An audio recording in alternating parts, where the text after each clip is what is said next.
I've been recruiting all this semester. I've been sending in applications, and I speak to my sister often about it because she's been a great mentor and guide. And she said, Jack, I don't know why you're wasting your time with anything that's not public interest. In my heart, I knew she was right.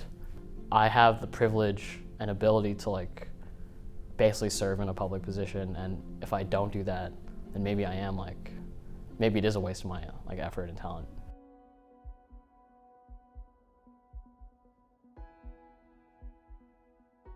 In my high school years, that's when I think I started to pursue sort of public interest. I was recruited for, a student government event, and I realized oh, I really like this. I really enjoy organizing things, and I like, interacting with a lot of different people. But I would say that overall, my experience in student government taught me the value of working collaboratively with people and making sure that everyone's perspective was heard.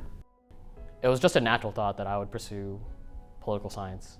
I think people have this vague notion of what happens in government and how things work, and taking classes in the PoliSci department really helped me understand oh, this is why the government does the things it does this way, and it helped me contextualize a lot of the work I was doing. I would say that my favorite community involvement is, how can I not say, the Asian American Student Association, being a part of AASA. When I participated in AASA, I was always oh, I belong here. That's the feeling that I got from going to AASA events. And that's something I wanted to replicate for students when I became an AASA board member. A lot of the programming that we do is to inform people about our history and the issues that we're facing right now. In March of last year, there was a shooting in the Atlanta area. 6 women of Asian descent were killed, and this had come after a long, string of anti-Asian incidents. AASA organized quickly to support the community in the way that they needed to be supported, continuing to push forward with our advocacy efforts for Asians and Asian Americans on campus. I think that being the president of AASA, being a board member beforehand, and organizing during that difficult time has taught me that when you do organize advocacy efforts, the people really have to come first, and your efforts have to be centered around them, not whatever end result you're trying to achieve.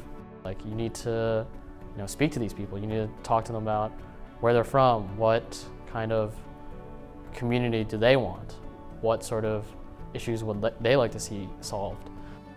I would say to new Vanderbilt students that you shouldn't be afraid to try new things, because you can do whatever really interests you, whatever you're passionate about.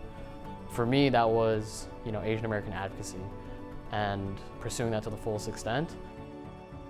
To not at least try to make those opportunities more available to other students, to other people, it feels selfish not to try to give back, especially when so much investment has been put into you.